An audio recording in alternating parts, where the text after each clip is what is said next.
Ladies and gentlemen, we are live. Welcome to episode 4 of the Kingdom of Kodiak. I am Kodiak. With me today is fellow Dragon Spine Las Cruces member and my writing partner, Dame Annabellee. How you doing today? I'm good. How are you, Chris? I'm good. Little technical issues going into it, but I'm good. So one of the questions that got asked that I feel like I want to get in even before the bare essentials or bare necessities, I'm sorry, is how's the knee doing? Well, I did get the MRI done. They did not find any damage to the inside of the knee. There is some deterioration that is happening. So what it looks like is going to happen is physical therapy, but unfortunately in our current state, I can't do physical therapy because they're all closed. You'll have to be doing most of that from home, huh? More or less. So it's quite entertaining trying to figure out what exercise is safe without overdoing it. I get that. Okay, well, keep yourself safe first, and then hopefully it'll get better over time. Let's get to the bare necessities. So Annabellee, I know that you have a certain last name that you use as well, but it doesn't get used a lot. Very few people even call you Annabellee. Most people know you as Ruth. But let's talk about your name a little bit. Where does Annabellee and also any of the other names that you would carry in title? Well, my Annabellee comes from an Edgar Allan Poe story.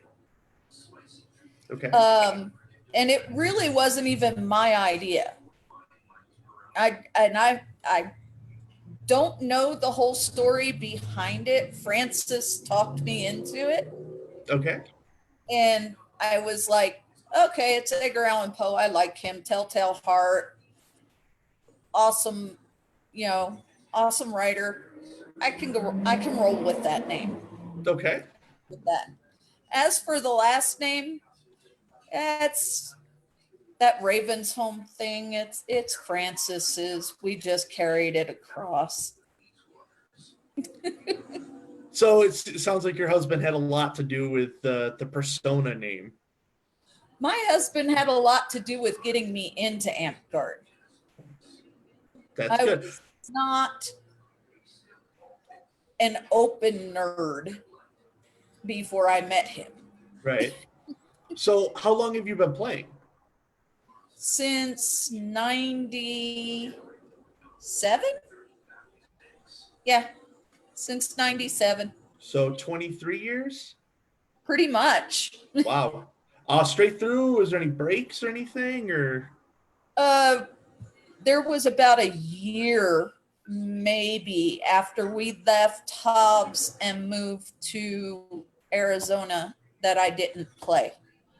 But after that, it was pretty steady. But you saw a lot of Amtgard in your 20 plus years of playing. Yes. Okay. I mean, I know that. I've talked to you. We've talked so many times on trips about all these things, but it should be interesting for some of our people who didn't know that. We're talking about 20 plus years of experience in Amtgard in multiple different parks, in multiple different kingdoms, if I remember correctly, too, right? 2 separate kingdoms. Yeah. Well, actually, technically 3 separate kingdoms. Oh, because I played in Neverwinter for a little bit when my mom was passing. Okay. And I also played in the Hobbs Park, which I can't remember what kingdom that is anymore. Oh, well.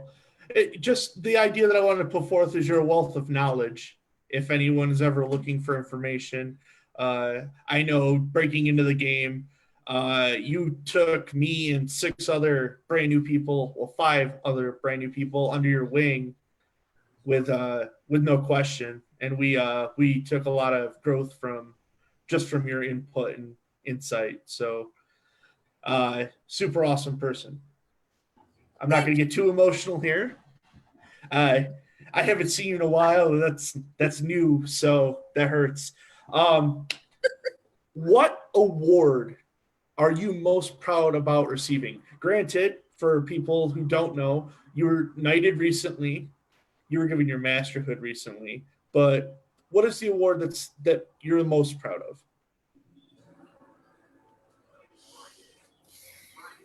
That's a good question. And you'd be surprised at the answer because it isn't my masterhood and it isn't my knighthood. It's the defender title that I got. Okay. So when did we receive the defender title? At the end of the Alice in Wonderland reign, the second, Ben and Amy awarded me that title. And I think it means the most to me because I thought that was getting that validated the fact that I knew what I was doing while I was champion, at least a little bit. Right. And made me feel like I was actually appreciated for my time in that office. You have done a lot of offices. We'll talk about that down the road, but yeah, you're a perpetual regent in most circumstances. But yeah, your champion reign, I remember those stories. Those are good. Great bardics to hear is some of your tales of your time as the champion of Alice in Wonderland. So while you were champion, you had an opportunity to present battle games, make battle games, and not as often nowadays, but you still do participate at our park when we get a chance to do battle games. What would you say is your favorite battle game to play, or your favorite style? My favorite battle games are usually the objective-based battle games because I can fulfill an objective while other people distract and throw obstacles in the way of the better fighters. Right. Because I'm not a fighter. I'll tell you right now, I suck at fighting. But if there's an objective to be met, that is my goal is to meet that objective as many times as I can while other people do the fighting. That's awesome. And you know what? You may not think of yourself as a good fighter, but uh, you've been entertaining to fight. There's definitely been days where the feeling at the park was kind of like, oh, we're just getting warmed up and stuff, but then you pick up a sword and everyone gets really excited. So I don't know what that speaks to, but it's appreciated. I think it speaks more to the fact that it is such a rare thing anymore between injuries and just looking at the caliber of fighter that's on the field, and I go, yeah, I'm not going to win any of these. I'm just going to sit back. But for anyone that's listening or watching, pay attention to this little story. Ruth injured her shoulder at GOTC 2 years ago, trying to overdo it, and was put on the sidelines. And then probably half a year later, she's still suffering from her injuries, and we were looking to play a battle game at our park. Annabellee stepped up and volunteered to be our object. And we moved Annabellee as the object so that she could also participate in our game. That's the kind of person that we're talking about here. She couldn't physically play because of her injury, but wanted to participate so badly that we had her be our object that we moved. It was a great game. Everyone had a lot of fun. I don't think you got hit too much as the object, but It hit it all as the object. there you go. See, it's that's just again for people who are listening to this. One of my favorite people in Amgard, obviously, but a story just to tell you the kind of person that she is when it comes to taking care of the park. So now we've talked about the battle games. We've got your objective based. What class are we playing when we're doing this? What is that favorite class of Annabellee? Honestly, I have to say my favorite class is monk. Okay. Any specific reason? That's easy. I like to block arrows. It pisses Francis off.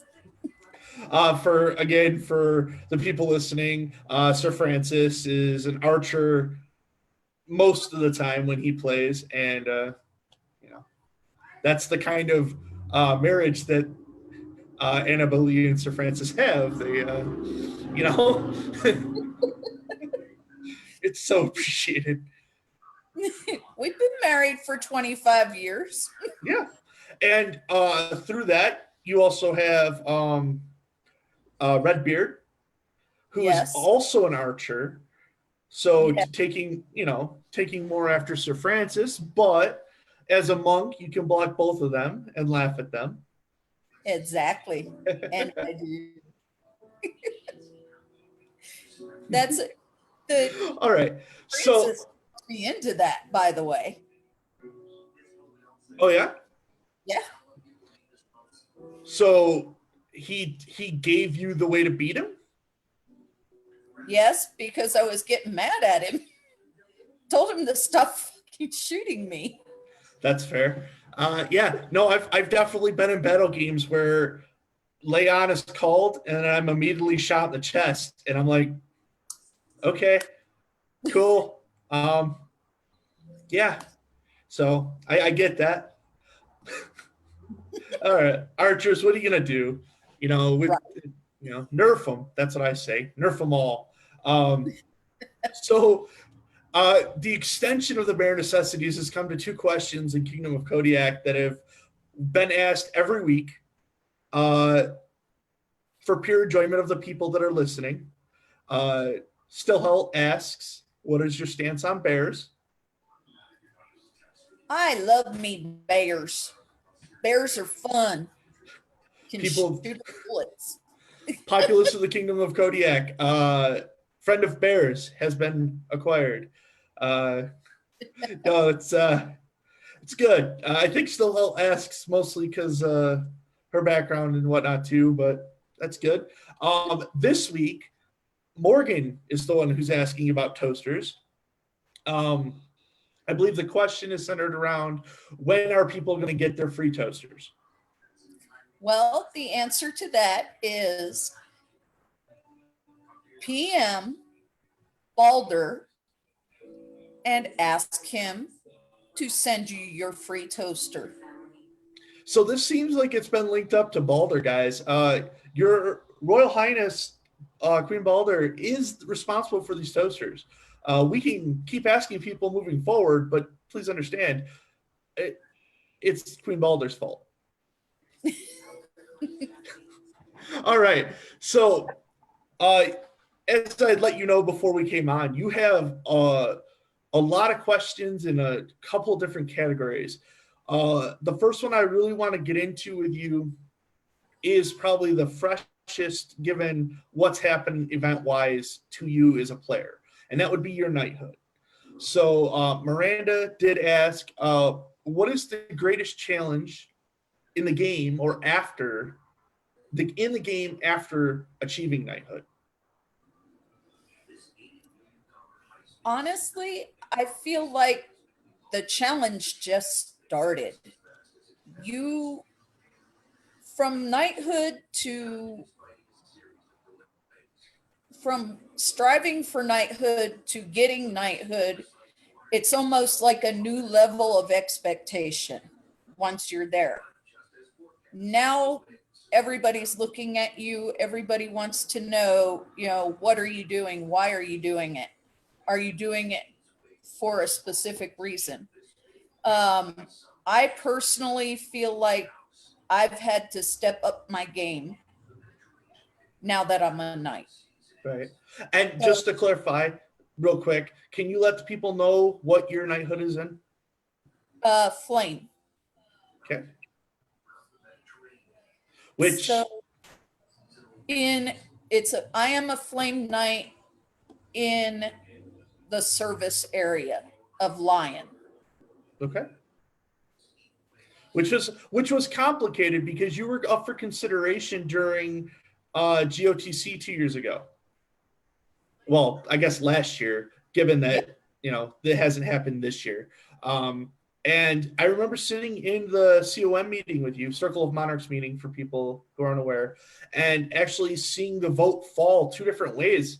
At one point, where when it was voted on, we all looked at you and said, "Congratulations, you're going to be a sword, or you're going to be a knight." And then the vote got pulled back, and the vote got redid again. But it was an interesting Saturday, to say the Yes, least. it was. Yeah. But now that we have the clarification of your belt, the next question from you was from Still Help, and it is, what do you believe is the most important quality someone needs to get a yes vote from the Circle of Knights? To get a next belt? No, a yes vote. Oh, a yes vote. So you're considering Okay. someone, and what is that one quality that you're expecting to have from that person in order for you to grant them a yes vote? In order for me to grant them a yes vote. Honestly, foremost, I want someone who is honorable Mhm. and well rounded, if you will. Sure. They don't have to do everything, but I want to see somebody who's not just a one trick pony, too, where all they do is ANS or all they do is service over and over and over again. I want to see the effort put forth in teaching others. Mhm. So if you've reached a level where you're looking at becoming a knight, you should be teaching other people the things you know and delegating those things out to see what and helping them Right. So strive for it's knighthood. right. So I mean, leadership seems to be the thing that keeps the is an overarching thing when it comes to knighthood. Like each one of your ladders uh, have their requirements, but then the ability to lead and teach after that. Yes. But it is interesting that you mentioned that you also want to see that well-roundedness, because you want someone, if you're going in the arts and science direction or the service direction, inherently there's an opportunity there to be a leader.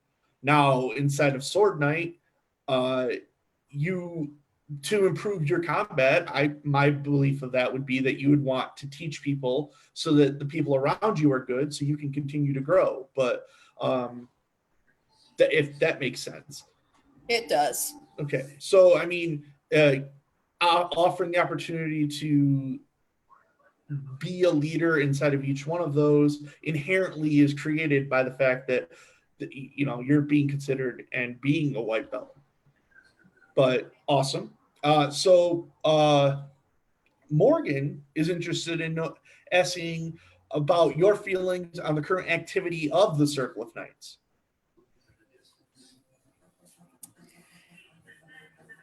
Right now, the activity that I've seen on the Knights page is um,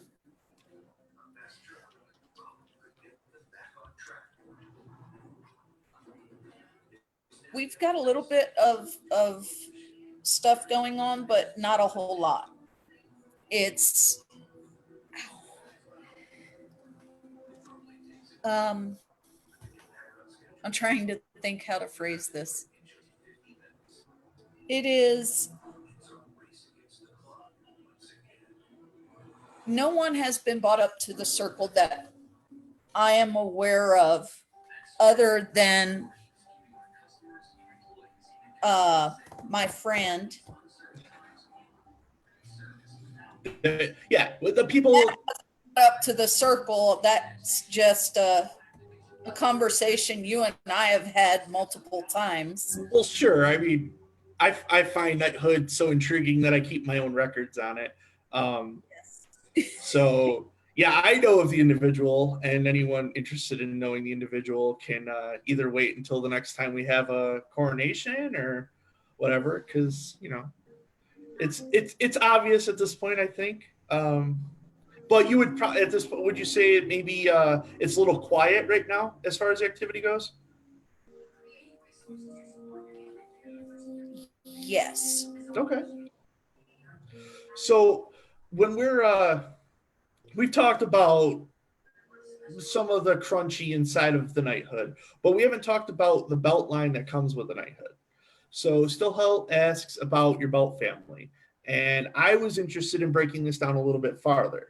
So I want to discuss how you were brought into the belt line that you're in, who you have brought into your belt line, the characteristics you're looking from both ends, and then what you expect of people in your belt line. So why don't we start with the line that you're in? Who brought you into what line? All right. I am part of Caliana from Burning Lands belt line. Okay. She is a 3-belted knight at this point, and the only one she doesn't hold is serpent, or not serpent, sword. Sword. Okay. That would So shock me if she did not have a serpent, by the way. right, no, she has serpent. She doesn't have sword. Okay. And I think the primary reason that I chose Kellyanna, and I did choose her, I went to her and I asked her. Okay. And the reason I chose her was because she did something for me at a clan that I was having a hard time at while I was queen of DS. Okay. And she sat and she listened to me and she let me vent about something, and we got back and I went to a Burning Lands feast, and I was like, I had dropped someone else's belt, and I was sitting there going, do I ask? And I finally broke down and asked her. I said, hey, Kellyanna, I know I did this thing, and I can understand if you say no, but I would really like to be in your belted line. And that night she told me yes. Was there any hesitation, or was it like you asked and she said yes immediately? Pretty much she said yes immediately. Fantastic. That's awesome. Okay. So you entered her belt line. What was her expectations of you? And this is the funny part, she was already of the attitude that I do the things that I do for a reason. At that point, I had already been regent a couple of times. Mm-hmm. I think I might have even been PM once. And she knows my work ethic is I get the job done no matter what. Right. So her expectations were is that I continued to do those things at a level that is higher than what I was doing it. Okay. So she encouraged me to better myself each time I went for it. So essentially, stay the course of the actions you're doing, but just make it more each time. Yes. Okay. So then now you're belted into the line, and you're given what was your entry level belt to that line? I was bought in as a squire. Okay, so you immediately had an opportunity to bring in underlings or beltlings. Uh, let's talk about them. So, who are directly underneath you in your family tree? Directly under me in my family tree is Puggy, who Oh, Puggy, is we miss you. right. He has been inactive except for my knighting. He came to that. Right, Uh, there is Nick. Uh, Deverick, you're getting a shout out. I have um, three that are no longer, four actually, that are no longer active that were uh, men at arms or pages. Mhm. And then I have Elizabeth Maylie, Miranda. I remembered. I'm just trying to go through my list. So there, I have had several people under me. Okay, A few of them have since not been playing Amp Guard anymore because family life has taken over sure, and real life takes precedence always in, and this is one of the things I instill in my belt line. Real life first. sure. If you can't go to Amp Guard on Saturday because you have to work, go to work. Right. But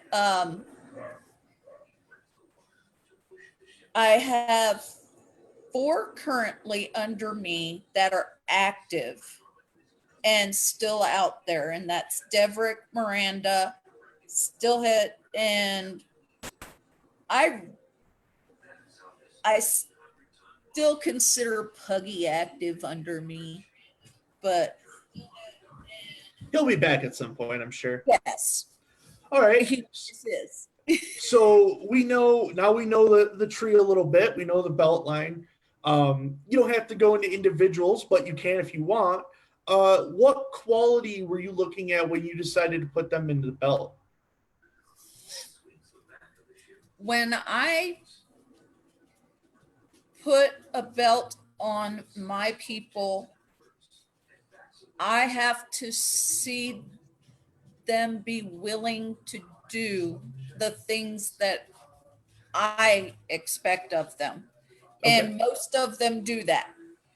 I, if you are a man at arms, and this is how I break my belt down, if Okay. you are a man at arms, I tend to expect you to fight in my stead if I need it, or defend me, if Okay. you will. I I ask that you fight in tournaments because to me, a man at arms is someone who is a fighter. Okay. A a page in my head, I don't know why, but is more of a service person, ANS kind of person. Okay. They're, and those people I tend to ask, you know, please do ANS. I don't care if you enter one item or 50 items, but every time there's an ANS competition, I want you to enter it. That's that's kind of how I gauge that. Okay. And most times people are willing to do that.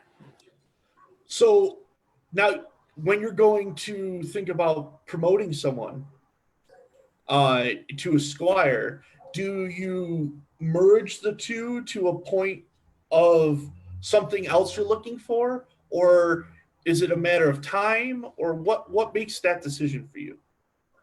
Honestly, it's a matter of A, time, B, how close I am to that person, and whether or not I feel that that person is making improvements. Because if they're not trying, to make improvements and they're not showing growth, then I'm not going to promote them. There's, if you're going to do the same old and not go anywhere with it, then, and if you want me to teach you, I want you to come to me and say, teach me. There you go. I'm not going to reach out and teach you something just to do it. Right. And from experience, not in your belt line, but as experience as someone close to you, your door is always open. So, your belt line reaching out to you is not a problem at all, because people not in your belt line are able to reach out to you with relative ease. So, so now we've talked about your people directly under you. In certain circumstances, their position under you allows them to also bring someone in. Yes. How much say do you have in someone belting a generation away from you? That's funny, because Miranda belted some kids at her park. And she asked me, and I was like, go for it. I don't know them. I don't have to know them. Right. If you say they're okay, I'm going to trust your judgment. And if something happens, then we're going to discuss it. And from there, we'll see where that goes. So I believe there was a discussion had at Midrain in Pegasus Valley, because one of your beltlings and my housemate Deverick was looking and bringing in someone in. Yes.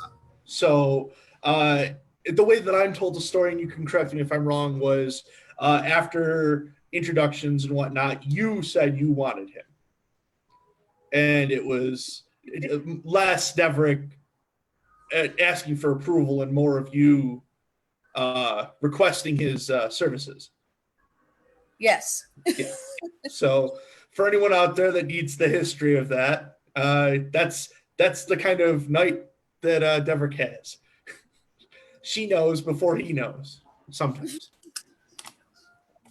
Sometimes I know more than he knows. Yeah, it's an interesting headspace to be in when you can kind of tell what Deverick is thinking. As his friend and housemate, it's a blessing and a curse. Yeah. All right. So moving away from our knighthood a little bit, one of the other things that you do in Dragonspine and the game as a whole is your artwork. You had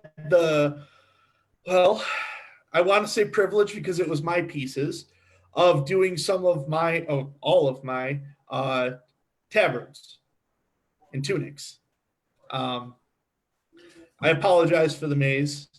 It's still a great piece, but there's a lot of work. I know, and I know that you're currently working on more Order of the Ash gear, and it's also driving you up the wall because there's a tree involved. Yes. Sucks. It's great. Sorry, not sorry, I think is the best way to say that. But Sir Randall wanted to ask, what was the first project that you worked on? Oh, good Lord. Yeah. 20 plus years. What was the first one? The first project I ever worked on was a hilarious piece of freaking garb. It was a green leafy piece of fabric that I cut a bell tunic out of and sewed together hilariously, by the way. It was frightening. And it was just this big old green thing with nothing on it. bias tape around the sleeves and around the bottom because I didn't want to have to hem it. All right. So I mean, that's the first project, folks. We're not talking about that anymore. She's stepped up her game when it comes to arts and science. Deverick wants to know, why is A&S important to you, and why is it considered a cornerstone of the game, in your opinion? Well, A&S is important to me because it's one of the things I can do and strive in the game.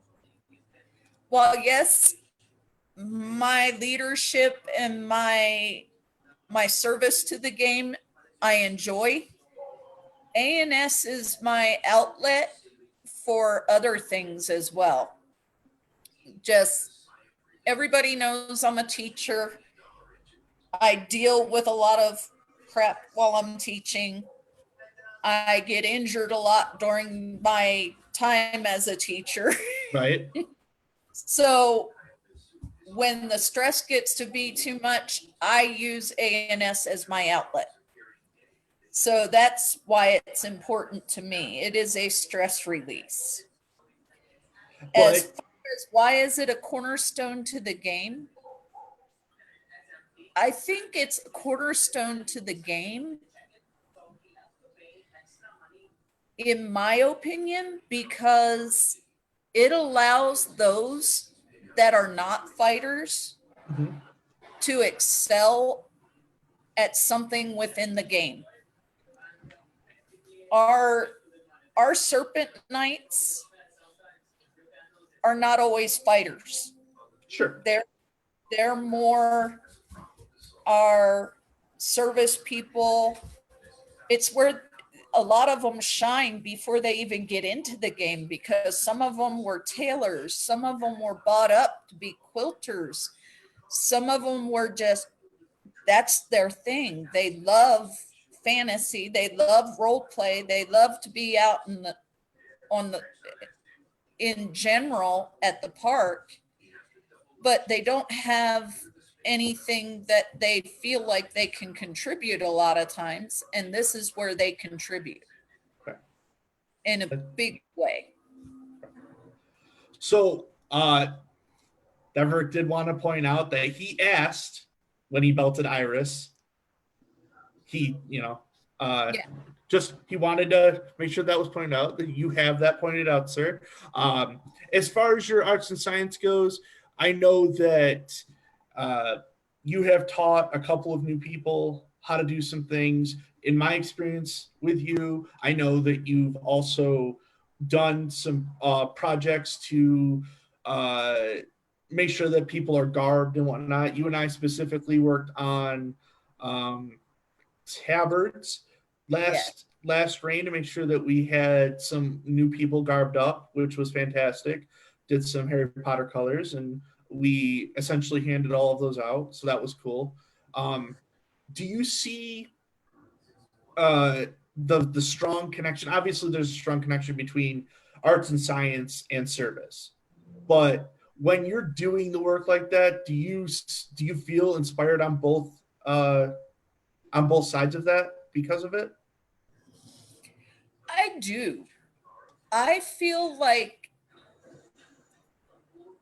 when I make those things and I hand them out, to me, that's an important service to the park. And it feels to me that I'm kind of killing two birds with one stone. We're keeping the ambiance up at the park, but we're also having fun. We're doing something we enjoy. And we're providing that extra step for those people that can't necessarily do it on their own. Which is amazing. Again, it just from the little experience I had with it, giving someone their first piece of garb and helping them put it on and stuff, that's really awesome. And you're impacting possible generations of play just by that simple act. So another amazing thing that you do. You are currently the Kingdom Regent and have been putting out Regent challenges on a monthly basis, if I'm correct. Yes. And you've seen, I by following the page, you see a lot of great work being turned in. Why don't you discuss a little bit about what either the inspiration for the idea of the competition, or maybe just talk about some of the things you're seeing during the competition? Well, the inspiration behind it was actually a stolen idea from the Champions Challenges. Okay. I was like, well, they're throwing out champion challenges. ANS people need to get in on some of this. And I said, let's throw these out there. Mm-hmm. And I decided each challenge that I put out there is put out there with the intent that both fighters and artisans alike in all areas can participate. Sure. So there was a unique weapon challenge. There was a garb challenge. The challenge last month was court garb because we have not crown qualls, but end ring. Yep. And on top of that, we've now got coronavirus running around. So this month's challenge is to make as many masks as you can and hand them off to either friends, family, or take them to a hospital, local doctor's office, whatever, and give it to those people. Right. So a gesture of helping the community, Yes. even outside of Vanguard, which is another amazing step. You're seeing a lot of people participate in these things. Who you're given a platform here to give out some shout outs to people that are putting in some efforts across each one of the months. Who would you like to give the shout outs to? Well, Sarah has participated from the beginning, as has Elizabeth. And both of them have entered some amazing stuff. Tara Wolf has entered some really good stuff. Mm-hmm. There's been a couple of one-time entries that have been really good, and I'd have to look them up because my brain is mush at the moment, but everybody who has participated has turned in something worth seeing. Right. And it's all been really good stuff.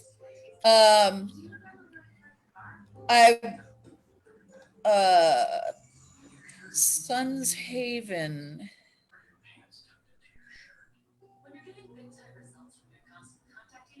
Ashley Weaver turned in a lot of good stuff when she was part of the kingdom. Okay. There's so much being turned in. The most recent stuff that's been turned in was by Sarah, and she did a really beautiful kimono style piece that was gorgeous. Mm-hmm. So I mean, people are doing great things. And one of the things that I didn't put out when I started these challenges is that at the end of the reign, the person who participates the most in these challenges is going to get a prize and a title. Now, the title is a made up title, but I'm not going to tell you what it is. That's fine. But they will get a title. So, breaking news on Kingdom of Kodiak. There's an award for this participation in the Regions Challenges. And that will carry forward through to my next reign as well. Because, again, you're running for Regent. I will continue the Regent Challenges. And when we start the new reign, I will start over again, of course. Right. Fantastic. So there are a couple of precise questions inside of the realm of arts and science. Morgan is asking, is there any chance that you could do a jewelry class? I think this would be speaking to your necklace that you created for Qualls. But you do make jewelry. He's interested in an online class. He's looking for some bling. Would that be? That would be something I'd be willing to do, probably a Zoom class on or something like that, where people can join in and see how to maybe make a piece of jewelry or how my process goes. Right. Well, that's any more of your service to ANS would just be amazing. So I'm sure he'll appreciate that.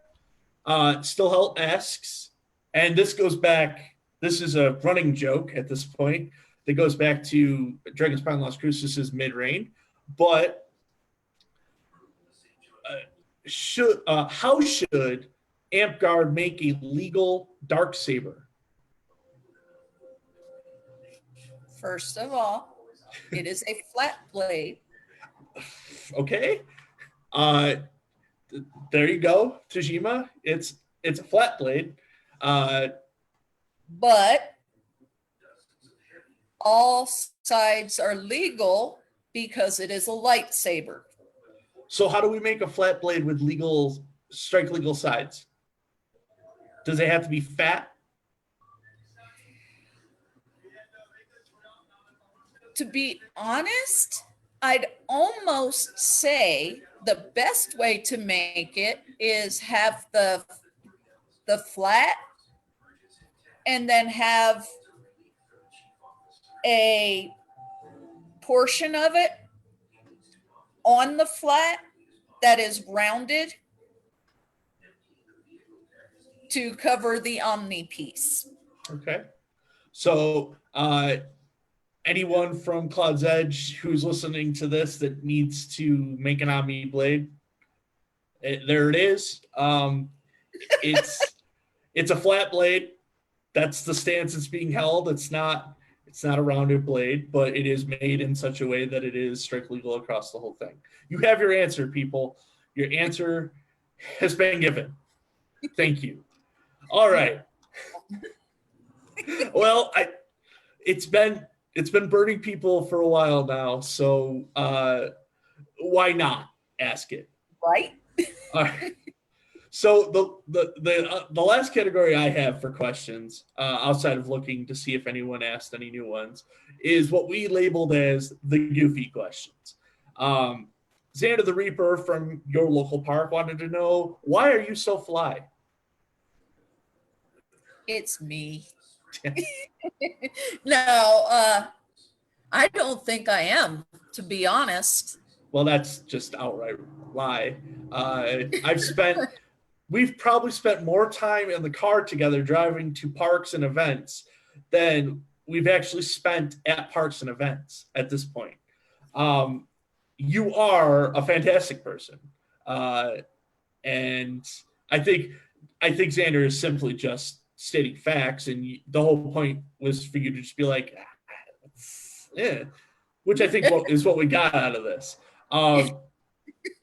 A name you might be familiar with, Sir Francis, asks, why in the world did you marry a weirdo and stay with him for so long? It takes one to know one. Like mine's, yeah. Yeah.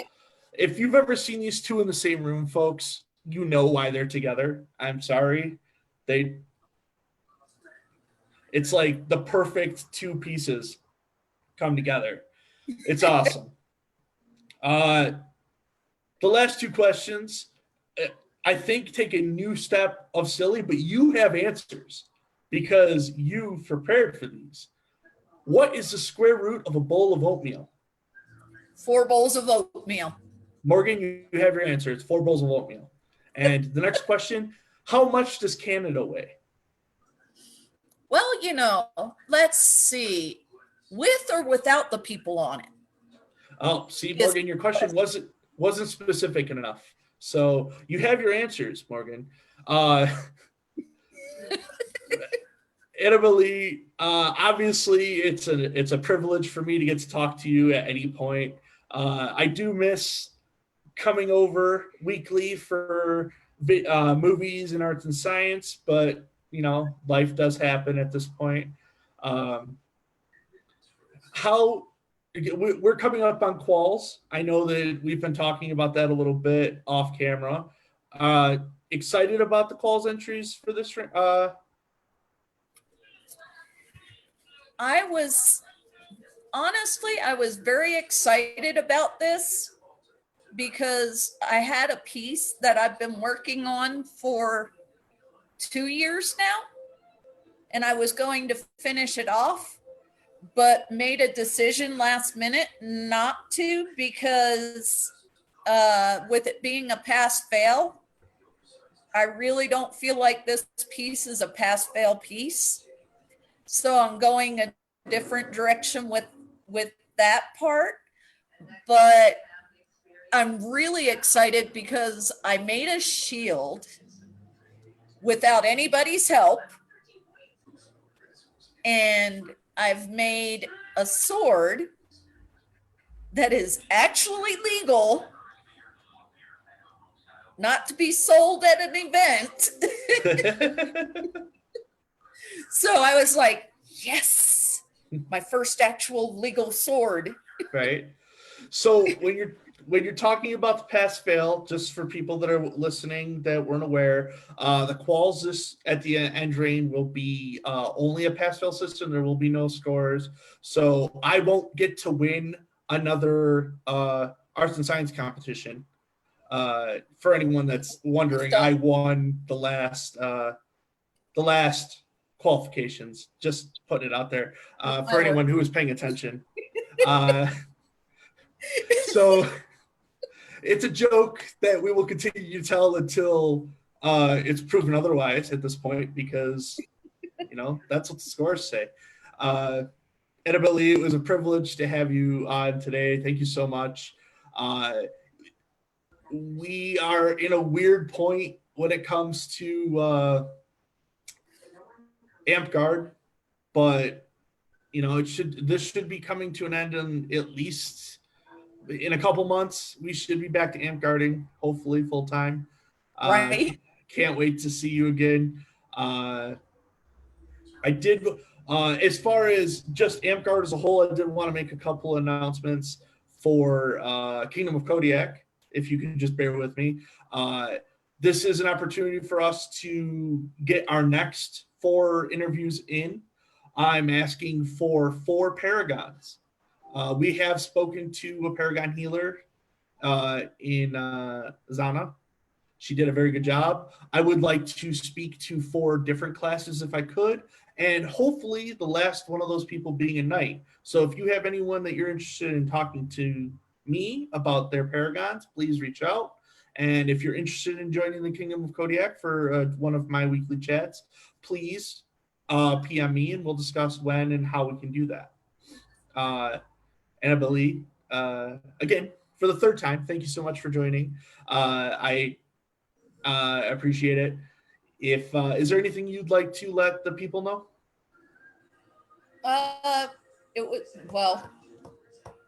To you, I'd like to say it was a pleasure to be on.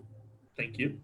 As far as letting everybody else know things, the interesting thing about this year that no one will ever forget is coronavirus. Right. And it entertains me that it happens on my 50th birthday. Yeah. I turned 50 this month. Well, congratulations. We will find a way to celebrate that somehow. Yeah, right. As a little piece of trivia for anyone that's interested, my first step into local office, I was the monarch when our local park hit the lowest number it had in quite some time. And now I'm stepping into the monarchy position for the kingdom, and Amtgar's not even really functioning at a park level. So I may be cursed at this point, but we're gonna push forward, people. We're gonna do great things. That being said, I think we're at an end here. For anyone interested, I do see some names popping up for possible paragons. Let them reach out to me if they're interested, or I can reach out to them if you'd like. But until next week, when we start Paragon Month, we'll have 4 consecutive weeks of Paragon players talking about their class, talking about the game, what they can do to succeed. This has been the Kingdom of Kodiak. Thank you, everyone. Have a great night.